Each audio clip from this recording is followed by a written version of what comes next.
แต่สำหรับខ្ញុំមានវិធីស្ងោរជ្រក់ពោះផ្សេងពីបងប្អូនដែលវាមានរសជាតិឆ្ងាញ់ជាងយើងដាំទឹកហើយយើងដាក់ពោះចូលបាទសួស្តីបងប្អូនថ្ងៃនេះខ្ញុំប្រាប់ពីរបៀបស្ងោរជ្រក់ពោះបងប្អូនតាក់ទងនឹងស្ងោរជ្រក់ពោះទីមួយយើង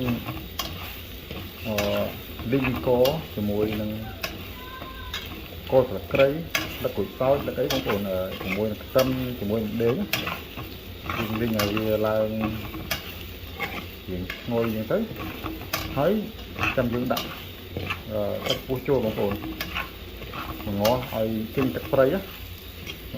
មិនមែនដាំទឹកឲ្យពុះហើយដាក់គ្រឿងដាក់អីហើយដាក់ពុះចូលអាហ្នឹងមកបែបតែគាត់ថារសជាតិវាចាញ់របៀបនៃការធ្វើដែលខ្ញុំបង្ហាញទៅបងប្អូនព្រោះអីដាំទឹកស្ងោរហ្នឹងក៏ខ្ញុំធ្លាប់ធ្វើដែរពីមុនមកបងប្អូនតែគាត់ថា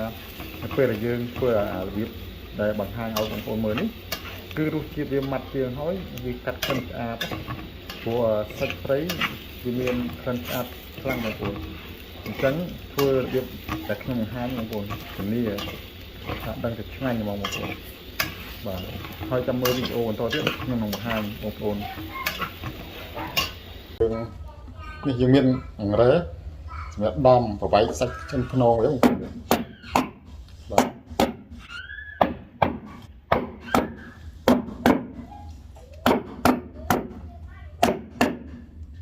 ដំចាំមកបងប្អូនដំប្រវែកចិនភ្នងមួយឲ្យតែមក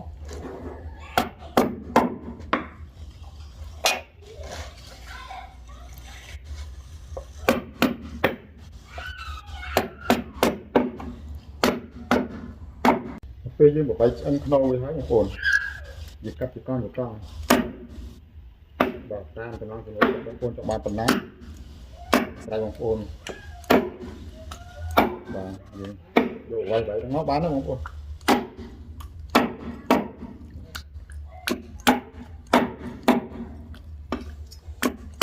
នេះរបស់ធម្មជាតិយើងយករកព្រៃមកដើម្បីធ្វើម្ហូបអីទៅជុំមកមិត្តភក្តិ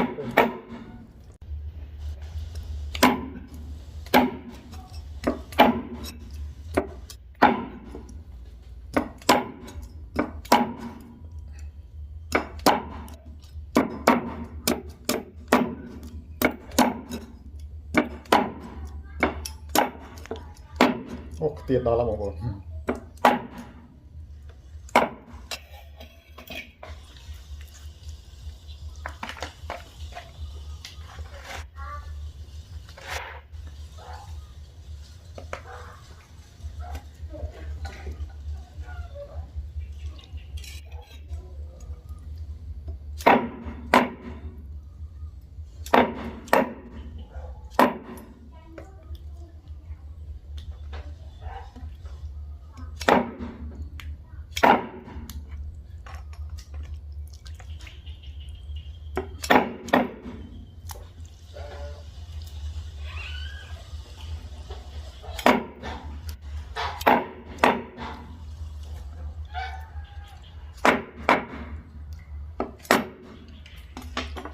ពោះឈ្មោលបងប្អូនពោះឈ្មោលមានពង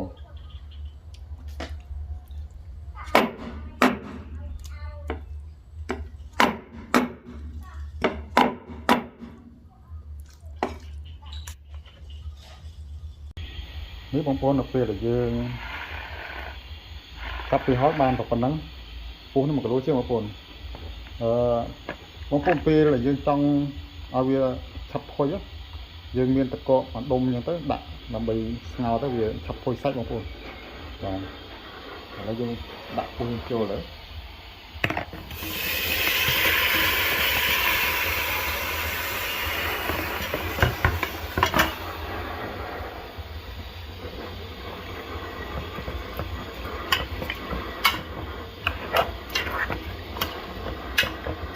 ឡើងតំណងបាត់ហើយ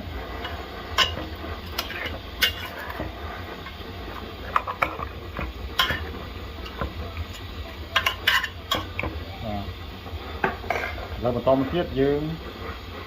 ចាប់ផ្ដើមដាក់គ្រឿងបាទគ្រឿងមានអីទេបងប្អូនមានស្ករអំបិលប៊ីចេងទឹកត្រីហើយ នឹងរ៉ូឌីនរួចរសជាតិតិចតួចទៅបាទវានឹងបានស្ងោរជ្រក់ពោះមួយឆ្នាំងយ៉ាងខ្លាំងពិសាបងប្អូនបាទបន្តិចទៀតចាំមើលវីដេអូបន្តទៀតបងប្អូនបាទបងប្អូនឥឡូវវាចាប់ផ្ដើមពុះហើយយើងគូត្រឡប់វាបន្តិចទៅព្រោះសាច់ពោះវាស្វិតហើយយើងគូត្រឡប់ពោះអត់មាន3សាច់3អីទេបងប្អូនមិនដូចត្រីដូចអីទេបងប្អូនយើងនឹងងាស់វាយើងដាច់ទឹកប្រៃបន្តិចទៅចាំយើងចាក់ទឹកចូលឥឡូវយើងបង្ងាស់ពោះចោលហើយបងប្អូននៅក្រូចបងប្អូនស្ងោរជ្រក់យើងការក្រូចឆ្មាបាទបងប្អូនអត់ទេបងប្អូនបាទអញ្ចឹងបងប្អូនណាដែលចូលចិត្តហឹរយើងអាចដាក់ម្ទេសបានវាកាត់ស្អាតបងប្អូនឥឡូវយើងទៅរកជីខាងក្រៅឲ្យទៅព្រោះអីពោះយើងចិត្តពោះឥឡូវហ្នឹងបាទ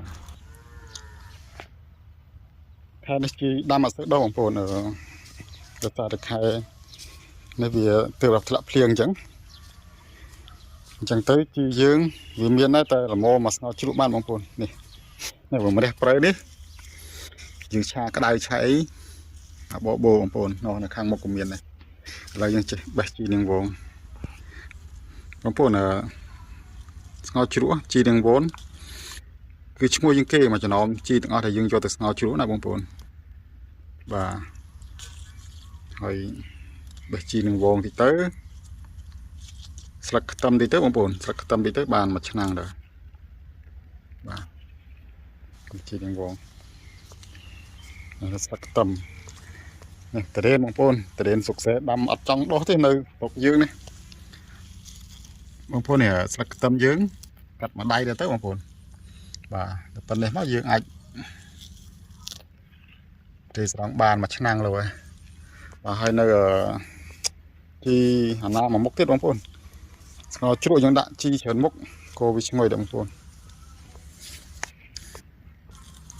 នេះបងប្អូនជីអាណានេះក៏អត់សូវល្អទេបងប្អូនដោយសារតែយើងដាំវាយូរពេកយើងអត់បានកោះវាដាំសោះថ្មីណាបងប្អូន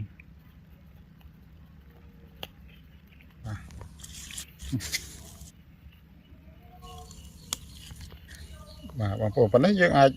ស្រីស្រង់បានបងប្អូននេះអញ្ចឹងពេលដែលពោះយើងឆ្អិនហើយយើងហាន់ជីដាក់ចូលហើយយើងភ្លក់យករសជាតិណាដែលបងប្អូនចង់បានអញ្ចឹងបងប្អូនហើយបងប្អូនរបៀបស្ងោរជ្រក់ពោះឲ្យឆ្ងាញ់ហ្នឹងគឺគេមិនតដាក់ទឹកចូល